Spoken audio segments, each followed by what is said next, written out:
Okay, so there's one of two reasons why you would click on this video. One is because you guys are entering high school and you guys are worried about becoming a loser. Or two, you guys enjoy the videos I make and want to figure out how I didn't become a loser throughout my high school years. And well, basically, this is the ultimate guide to not being a loser in high school. Yo, what is going on, you guys? My name's Bubba, and welcome back to another crazy, but I want to say very helpful video. Now, as you guys may know, school recently started back up, or I should say it's been up for a while. And honestly, entering back into school, there's a lot of worries about entering school on a brand new year. Not a lot of people overthink it, but I'm gonna be honest here. If you guys are new to entering high school, well, there's a lot of pressure because high school is a totally different space. It is not the same as college. It is not the same as middle school. High school, it's its own unique area of growing up. And the main reason why I'm making this video is because a lot of you guys ask me about the story times that I tell and always try to figure out how did I not look like a loser back when I was in high school? Because all I did growing up was doing the Devil's Tango and basically having the greatest adventures of my life back when I was in high school. And for you guys to have the same experience, well, you gotta not be a loser. So here is basically how to not be a loser in high school. Now, obviously, the first thing that's very important, okay? When you guys enter into high school, the one thing you guys need to understand is you need to be confident in yourself. Now, I know confidence is not something that everyone has. Obviously, we're all hitting puberty in different times, and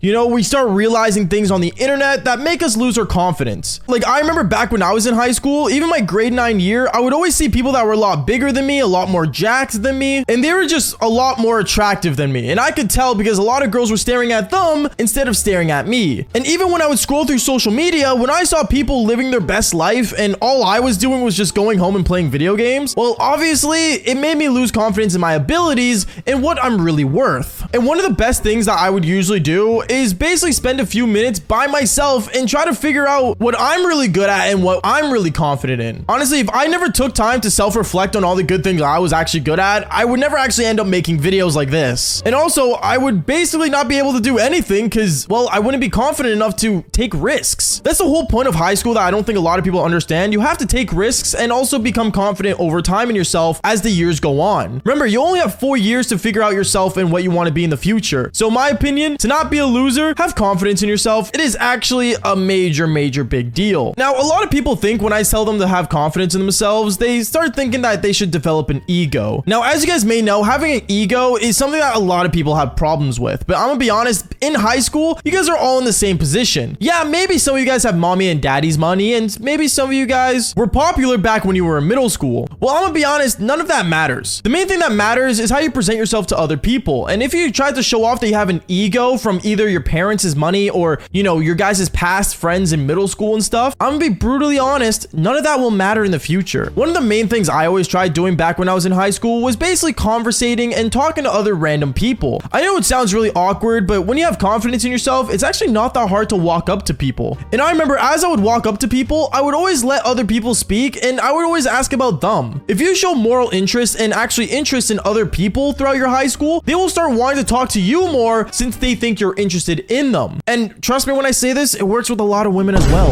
If you ask a girl to talk about themselves, they can go on forever. It's actually kind of insane. Like one time I walked up to a girl and started talking to them about themselves, and well, one thing led to another. I ended up doing the Devil's Tango with her in a secret hallway. That's obviously a story for another time, but what I'm saying is that people recognize when you want to get to know other people, and it leaves them a good spot in their heart for you since you took the time out of your day just to understand who they were as a person. Remember, everyone in high school is trying to figure out who they are, and well, if other people are willing to help out by just having a basic conversation about themselves, it really does a lot. Now, here's a quick scenario. Let's say someone from high school that is really well known decides to walk up to you and basically wants to get to know you. Now, obviously, having a conversation about yourself is a good thing. Obviously, share about your skills and stuff, but one thing I can say is to not overshare. Seriously, for some reason, people think when they want to have a conversation, it's right for the person to just overshare everything that happens. Now, don't get me wrong, some people might be comfortable with that, but I'm not gonna lie, the amount of times I've walked up to girls and started having conversations about them, they would always overshare everything from trauma to family issues to things that, I'm gonna be honest, not everyone should know. Like, I'm not your therapist, but like, really? Like, you're gonna tell me every little thing about yourself is kind of weird and also really dumb. Like when I first try to get to know someone, I try to not go near certain topics that maybe would seem like I'm oversharing. Like for example, emotional problems that you're having in life, to relationship problems, because I'm gonna be honest, I do not care what you and your mama do at night, and certain sad topics like morbid subjects like death and, you know, genocide, to recent losses in your life, and, you know, basically overly raunchy subjects. It's just not it. Just don't overshare. Oh, and here's a really big one that I gotta say, okay? Like, trust me, a lot of losers in high school will do this, and that is fall under peer pressure. Now, you gotta understand, throughout high school, you're hitting puberty and you're learning a lot of different things.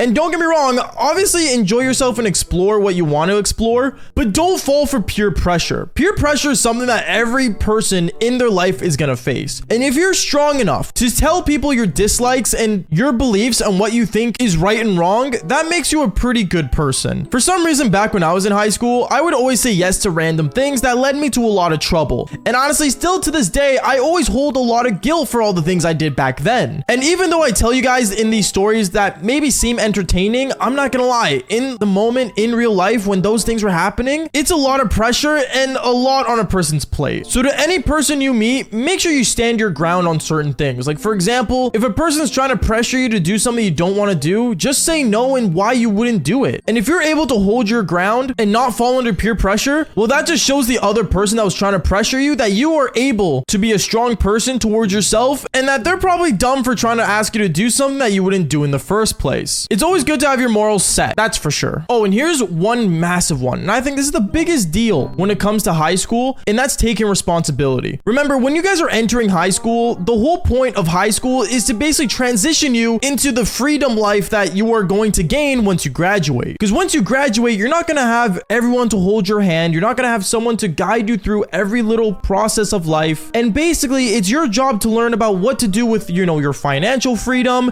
and just your freedom in general. So every choice you make and every single thing you do in high school, make sure you know that you are responsible for. Like for example, if you decide to attack someone, realize the consequences that might come in the future. I remember back when I was in high school, there was like a lot of people getting into gang violence and basically trying to become a wannabe gangster. I don't know if that is still the same nowadays in high school, but one thing I will say is that all those people that tried to become gangsters back in high school didn't understand that once you graduate, you're actually able to get arrested and stay in jail. Obviously, they didn't understand the responsibilities that came with becoming an adult. And obviously, high school is meant to teach you that. So every time you guys decide to stay behind on homework, to basically ditching school, and even doing things that might hurt other people, realize that you're responsible for every choice you make. And no matter what, no matter how much you think it maybe justifies towards yourself, you need to think about the way other people might feel upon it. I know on this channel, I tell a lot of crazy stories about my life. And a lot of them, I'm gonna be honest, are all stories that I never took pure responsibility for